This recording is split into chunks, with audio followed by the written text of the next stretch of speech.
Yo l'équipe, bienvenue sur... Avant tout, une bonne année, une bonne santé, prospérité, richesse, tout ce que vous voulez par la grâce de Dieu. Aujourd'hui, j'ai envie de vous raconter l'histoire d'un artiste nigérian que j'aime beaucoup et je pense que vous l'aimez aussi. Mais avant, petite pub de ma part, n'oublie pas de t'abonner, de liker, de partager, aide-moi à atteindre les 1000 abonnés et c'est parti.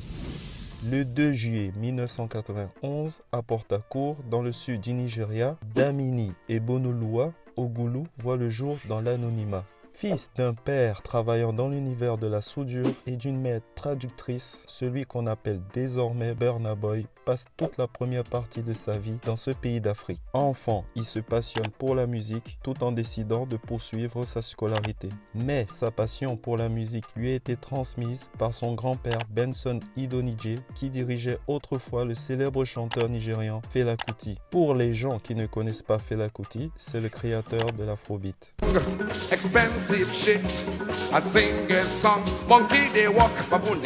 Non seulement Benson lui fait écouter toutes sortes de styles de musique, mais surtout la quasi-totalité des sons de Fela Kuti, allant des inédits aux albums. Il fait très vite le choix de devenir musicien et s'intéresse davantage à la création de rythmes en utilisant le logiciel Fruity Loops, qui est un logiciel de création de musique.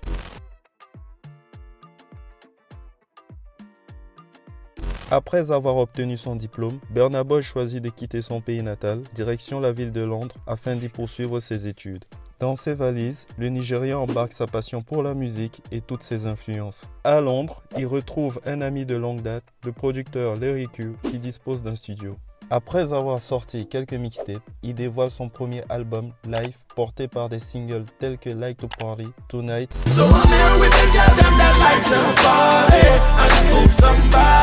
et la participation des artistes tels que Olamide ou Wizkid. Cet album s'inspire fortement de la musique de Fela Kuti, mais aussi de Bob Marley. D'ailleurs, l'album a reçu des critiques généralement positives et a été nominé aux Nigeria Awards. L'album s'écoule à 40 000 exemplaires le jour de sa sortie.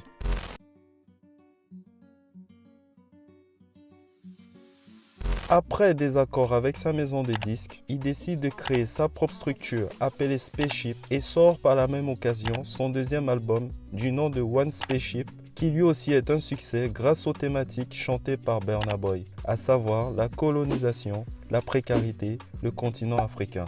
Après la sortie de One Spaceship, il sort un EP de 7 pistes du nom de Redemption et figure sur un morceau de l'album du groupe Fall Out Boy. Le 26 janvier 2018, il sort son troisième album, Outside, se composant principalement d'afrobeat, dancehall et incorporant des musiciens anglais tels que Lily Allen ou Mabel.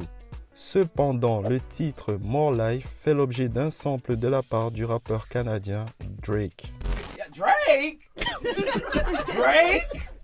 Mais plutôt que de se lancer dans une bataille judiciaire, les deux artistes choisiront de collaborer avec un featuring sur le titre Balling. L'album reçoit une bonne critique et gagna le titre d'album de l'année aux Nigeria Awards grâce au single Yeah.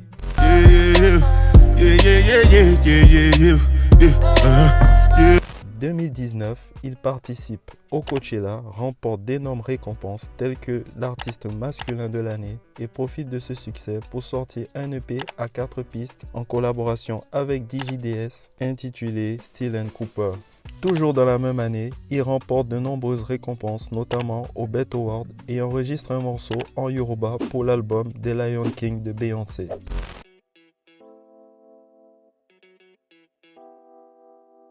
Le 26 juillet 2019, il dévoile son quatrième album, African Giant, qui est aussi mon préféré, avec des titres comme Bona, On The Low, African Giant.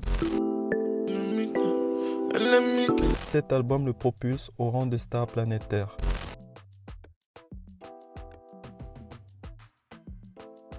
En 2020, après le raz-de-marée African Giant, il sort un album produit par le légendaire producteur Sean Combs aka Diddy du nom de Twista Stole. Burna Boy met carrément le continent africain au cœur de ses préoccupations. Il fait appel à des grands noms de la musique comme Youssou N'Dour, le groupe américain Naughty by Nature, Chris Martin et plein d'autres.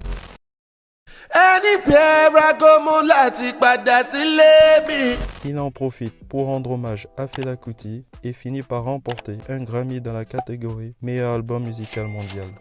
Le 7 juillet 2022, Burna Boy sort son 6e album, Love Damini, porté par le single Last Last, qui est aussi une réponse à son ex, Steph London.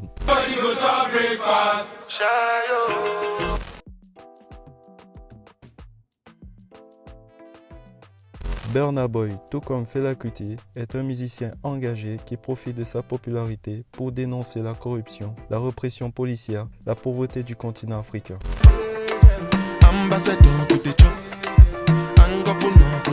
Et toi, qu'est-ce que tu en penses de Burna Boy? Est-il le meilleur artiste nigérian? Dites-le moi dans les commentaires.